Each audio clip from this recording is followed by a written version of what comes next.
Друзья, всем привет!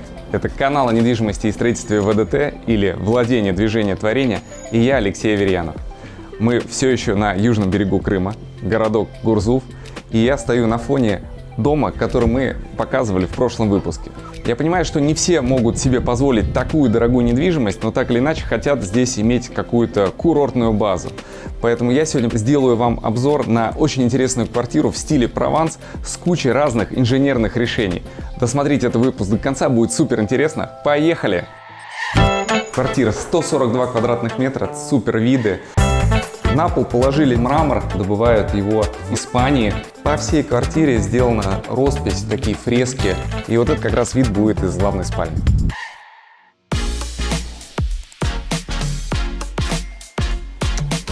Друзья, начинаем обзор. Квартира 142 квадратных метра, 3 спальни, 2 санузла. Огромное количество панорамных окон, супер виды. Квартира сделана в стиле Прованс. И это такой французское кантри, которое свойственно для южного региона Франции, Лазурного берега. Здесь огромное количество различных таких инженерных новшеств, инженерных решений. И получилось так, что я уже договорился на съемке дома вот этого в современном стиле. И мне звонит человек, мой подписчик, и говорит: у меня есть супер проект, супер объект, который ты должен обязательно посмотреть. Я с удовольствием совместил приятное с полезным и даю вам информацию про эту квартиру. Здесь из таких интересных инженерных решений это холодный потолок. Мы все в своих проектах хотим как-нибудь это решение реализовать. К сожалению, не могу передать вам на камеру вот это ощущение прохлады, которое вот прям оседает с потолка. Дело в том, что здесь нет традиционных кондиционеров. Здесь идут по всему потолку такой змейкой трубки, по которым идет холодная вода. Чиллер установлен, который охлаждает эту воду непосредственно в самом жилом комплексе. И она сюда доходит через теплообменник, идет по трубкам. Вот мы можем посмотреть, значит, включим наш термометр. Вот температура обычной стены. И теперь давайте посмотрим на потолок. 23,5. За счет этого и охлаждается. Это классное решение. Чем хорошо? Тем, что у нас, получается, нет вот этого постоянного потока воздуха, не поднимается пыль, ну и, соответственно, тебя не может продуть. Да? Все-таки дискомфорт кондиционеров связан с тем, что тебя дует постоянно какой-то холодный воздух. Что касается непосредственно отделки, да, здесь собственник подошел к этой квартире очень основательно. Он не любит всякие там ненатуральные материалы, типа там гипсокартона. Все перегородки сделаны исключительно из кирпича, ни одного кусочка гипсокартона здесь нет. На пол положили здесь вот такой вот интересный мрамор. Это не керамическая плитка, никакой не керамогранит. Посмотрите, везде свой такой интересный рисунок. Этот мрамор называется крема-марфил, добывают его в Испании. В принципе, очень хорошо сюда вписывается. Ну, может быть, кто-то любит в большей степени деревянный пол, да, но здесь была идея в том, чтобы реализовать еще и по всей квартире теплые полы. И это, конечно, удобнее делать с каким-то таким, ну, каменным покрытием. Ну и чтобы поддержать вот эту стилистику такого французского Прованса, по всей квартире сделана роспись, такие фрески. При этом они не сильно яркие, теплого бежевого цвета, с какими-то контурами античных колонн. Ну, на самом деле, очень приятно смотрится, не напрягает, честно скажу. И посмотрите, тоже бордюры, да, все тоже гипсовое, никакого там пенополиуретана. И тоже еще на потолок взгляните, он сделан такой декоративной штукатуркой. Вообще, я очень люблю, когда идут заходы различных материалов на потолок. И здесь это тоже очень здорово реализовано. Мне сразу вспоминается наш дом в Шульгино, где мы немножко пошли на оправданный риск, честно скажу. И мы закатали в микроцементную такую серую штукатурку и стены, и полностью все потолки. Сначала немножко боялись, что, может быть, наша там целевая аудитория не так это все воспримет. Но на самом деле и мне очень понравилось, и нашей команде, и все покупатели, которые потенциальные приезжали на дом, тоже оценили такое решение. Так что, ребята, нет догмы, то, что потолок должен быть белым. Так, двигаемся дальше. Давайте посмотрим на вот эти огромные окна, массивные. Это такой сдвижной портал высотой 3 метра. Вы, может быть, спросите, а где же шторы, да? В принципе, есть выводы под электрические шторы, но здесь есть более интересное решение. У меня в руках пультик, и мы можем вот так вот одним нажатием кнопки опустить ролл-сеточку, такую ролл-шторы, и при этом они установлены снаружи. То есть, если даже и нагреваются, то они нагреваются снаружи. Ну, получается некое такое тонирование. Днем вообще ничего не видно будет, то, что происходит внутри, даже там при включенном свете. А вечером видно только отдельные силуэты людей, которые двигаются. Очень удобно. Но вдруг, если как бы такой вариант не устраивает, можно еще и дополнительно штору опустить. Но мне кажется, что закрывать такие портальные окна не стоит. Определенно это хорошее решение. Так, ну и, собственно, давайте измерим, в течение какого времени у нас штора откроется.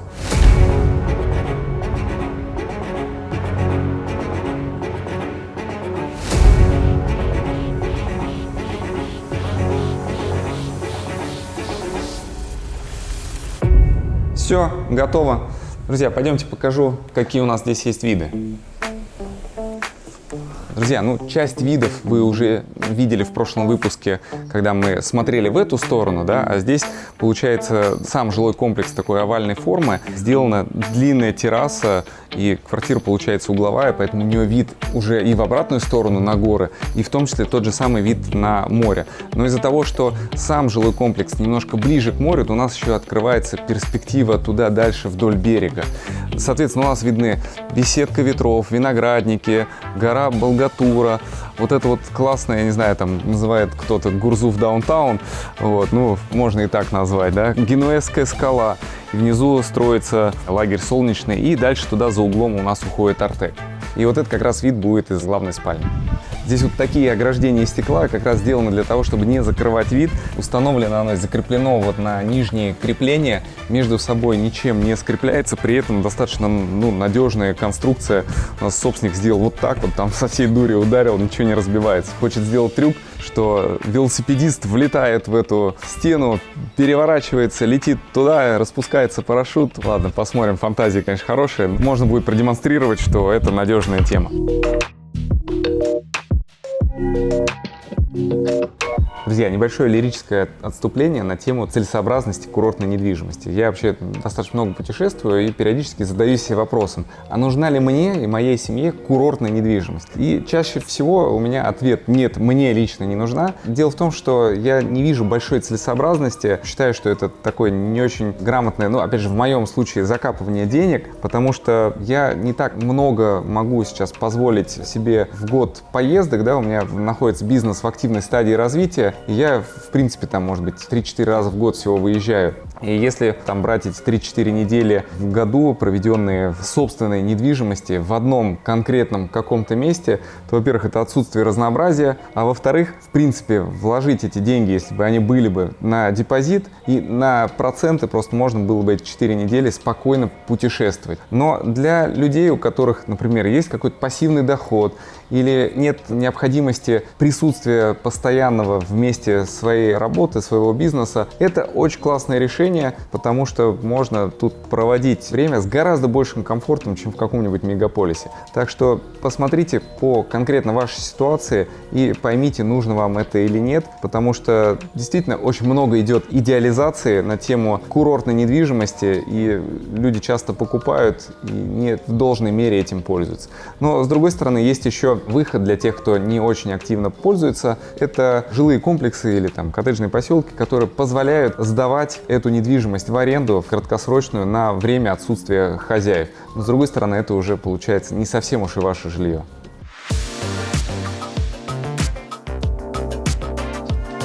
Так, мы вернулись обратно в наше общее помещение кухни, столовой, гостиной. Большой стол в разложенном состоянии на 8 персон, может целую компанию уместить. И давайте посмотрим на кухню. Мне очень нравится то, что кухня сделана до потолка. Это, в принципе, последний такой уже тренд, то есть отход вот от таких ящиков, на которых там сверху собирается пыль. Иногда делают вообще полностью, да, там с пола до потолка. Но здесь такое решение мне тоже очень нравится.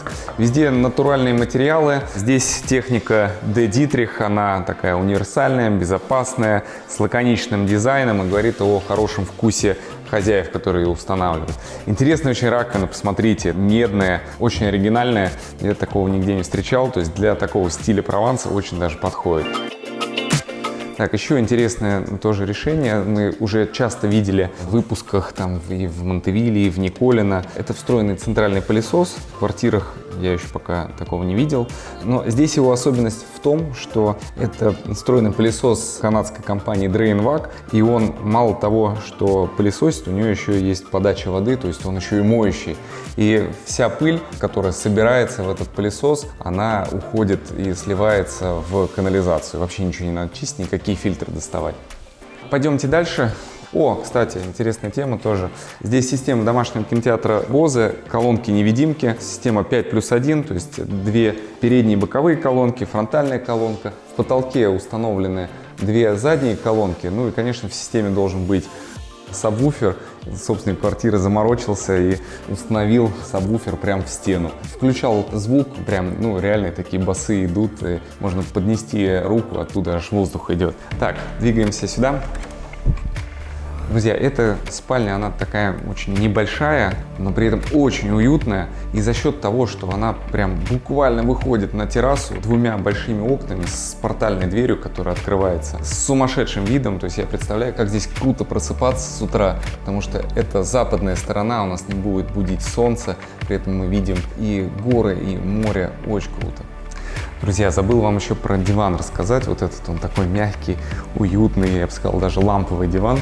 Вот, садишься в нем, прям проваливаешься, да.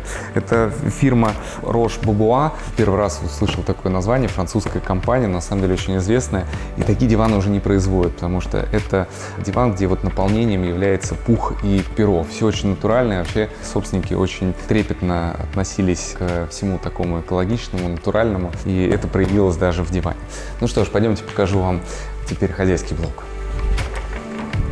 Начнем осмотр хозяйского блока с гардеробной, где оно является еще и неким техническим помещением. Ну, понятно, здесь места для хранения одежды, а вот здесь вот, например, установлен осушитель воздуха. Если у нас в Подмосковье, наоборот, стоит задача увлажнять воздух постоянно, да, особенно зимой, то здесь в летнее время в том числе нужно воздух осушать. И этот прибор как раз для этого. Так, ну и здесь вот тот самый центральный пылесос со сливом в канализацию. Вот такой шланг от него вставляется, вот ту самую розетку, которую я вам показывал, и, соответственно, происходит уборка.